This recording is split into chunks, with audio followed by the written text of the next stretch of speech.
দেবে। তাড়াতাড়ি আসো ও মা বোনেরা।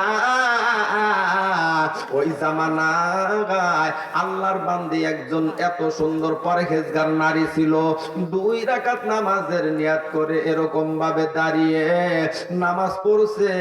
নূহ নবী এরকম ভাবে এলান করে গেছে, আসো আল্লাহ কিন্তু বিপদ দেবে, পানি আর পানি হবে, পানি আর পানি হবে, আল্লাহ প্লাবন দেবে, তাড়াতাড়ি আমার নৌকার উপরে চড়ো। কিন্তু পয়গম্বর নূহুর কথা শুনলো, নামাজের মুসল্লায় দাঁড়ায়া গেছে আর কেমনে করে ওই নামাজ ছেড়ে দিয়ে ওই নৌকার উপরে উঠবে, সময় পায় নাই, সময় পায় নাই। এরকম ভাবে 41 দিন বর্ষায় ভরপুর ছিল, সময় পায় নাই। আল্লাহর বান্দা যখন এরকম ভাবে 41 দিন পর ওই আল্লাহর বান্দির ঘরের কাছে এসে বলতেছে, এই বাড়িতে কোনো মানুষ আছে নি? আল্লাহর বান্দি বলতেছে, আমি এখনো জীবিত আছি, জীবিত আছি। জোরে বলেন না সুবহানাল্লাহ। ও পয়গম্বর নূহ পয়গম্বর শোনেন, আপনি কি বলতেছেন? আমি আসতেছি, নৌকায় উঠবো, নৌকায় উঠবো। কয় আর তুমি নৌকায় উঠবে কেমন করে? এরকম ভাবে বিপদ তো দূর হয়ে গেছে। কয় কতদিন খারাই, এত সময় কেমনে করে চলে গেল? কয় 41 দিন চলে গেছে। নামাজ পড়ছে কয় রাকাত? 2 রাকাত। এই নামাজ পড়ছে কয় রাকাত? 2 রাকাতের বিনিময় 41 দিন পার হয়ে গেছে। আল্লাহর বান্দি জান্নাতি না জাহান্নামী? আল্লাহর বান্দি হয়ে গেছে জান্নাতি। ও মা বোনেরা, দেখো দেখো কত সুন্দর নারী ছিল। 2 রাকাত নামাজের বিনিময় 41 দিন চলে গেছে, তাও এরকম ভাবে কোনো টের পায় নাই যে কেমনে করে চলে যাচ্ছে। আল্লাহর বান্দিকে কবুল কইরা নিয়ে আল্লাহ জান্নাতের মেহমান বানায়া দিছে। মা কিসের জন্য ইমানদার ওয়ালা নারী হইবা না? আজকে সবে মাত্র ফেসবুকে দেখলাম 9 বছরের নারীকে, 9 বছরের নারী এরকম ভাবে গর্ভবতী হয়ে গেছে। ওই নারী 9 বছর সবে মাত্র বয়স। যদি আজ মুসলমানের কোন পরিবারে হইতো, তাহলে লেখালেখি হইতো, মানুষ এরকম ভাবে ঠাট্টা মাস্করা করতো। হিন্দুরা, খ্রিস্টানেরা, আজ বৌদ্ধদের ধর্মের ভিতরে, হিন্দুদের ধর্মের ভিতরে এই কাহিনী হয়েছে। এখনো পর্যন্ত কোন হামলা মামলা, জেল জরিমানা হয় নাই। এরকম ভাবে নিজের ভাই হয়া নিজের বোনকে 9 বছরের নারীকে ধর্ষণ করে গর্ভবতী বানা ফেলছে। নাউজুবিল্লাহ কইবেন না? নাউজুবিল্লাহ জোরে বলেন। ওই পরিবার থেকে বলছে, পুলিশ প্রশাসন বলেছে, আল্লাহর বান্দিকে বলছে, তাহলে তোমার ভাইকে আমরা অ্যারেস্ট করব। বলতেছে না না, অ্যারেস্ট করেন না, আমার ছেলেকে আপনারা অ্যারেস্ট করেন না, আমরা এটা নিজের ভিতরে সমাধান করে নেব।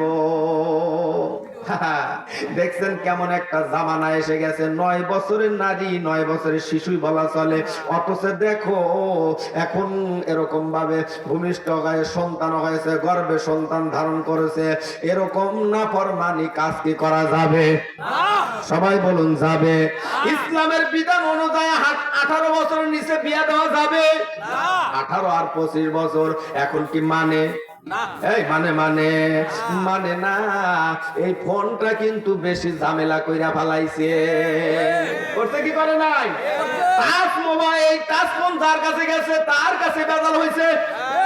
এই টাচ ফোন যার হাতে গেছে তারই কাছে বেজাল হইছে। হইছে কি হয় নাই?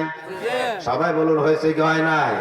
প্রেম প্রীতির জ্বালা, মোবাইলের মেলা, প্রেম প্রীতির জ্বালা, মোবাইলের মেলা, এখন আর চিঠি লেখা লাগে না। এক দেশে মোবাইল ফোন আসিল, কি যে দোলাই লাগিল।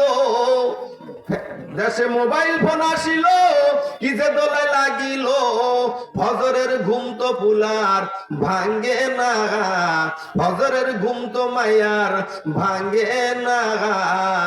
পেটে বাদ যাই থাক, পরনে নাই থাক, এরকম ভাবে মোবাইল ছাড়া ওদের চলে না।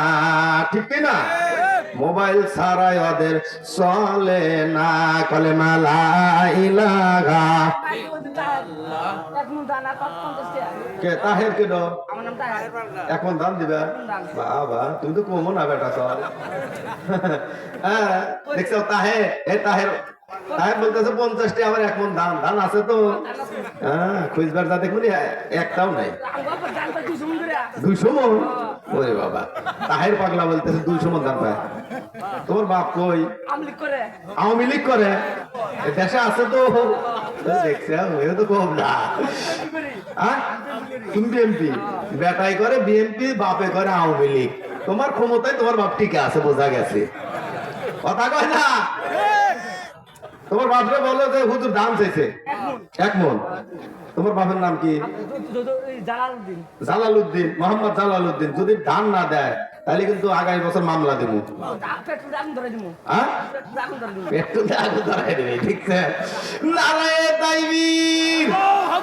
জালালউদ্দিন না, জালালউদ্দিন। আল্লাহ 1 মন ধান 50 টাকা। মারহাবা কোন আল্লাহ, ও দরদের আল্লাহ। আমরা সবাই হাত উঠে দোয়া করি আল্লাহুম্মা আমিন। আল্লাহ তোমার বান্দার দানটা কবুল করো। আল্লাহ 1 মন ধান 50 খানা টাকা আল্লাহ তুমি দান কবুল করো, মঞ্জুর করো, মনের আশা পুরা করো। আল্লাহ কামাই রুজিতে বরকত দান করো। আল্লাহ ওই জমিনেতে ফসল তুমি আল্লাহ বাড়িয়ে দাও। আল্লাহ আসমানি বালা হইতে তুমি বাঁচাও, জমিনি বালা হইতে বাঁচাও। ও দরদের আল্লাহ শিলা বৃষ্টি হইতে রক্ষা করো। সকলে বলুন আমিন। লা ইলাহা ইল্লাল্লাহ, জোরে লা ইলাহা ইল্লাল্লাহ। কালেকশন করলে এমনি লোক থাকবে না। ও ভাই আসেন, যে যা পারবেন আমার হাতের ভিতরে দিয়ে যান। 1000, 2000, 50 টাকা, 100 টাকা।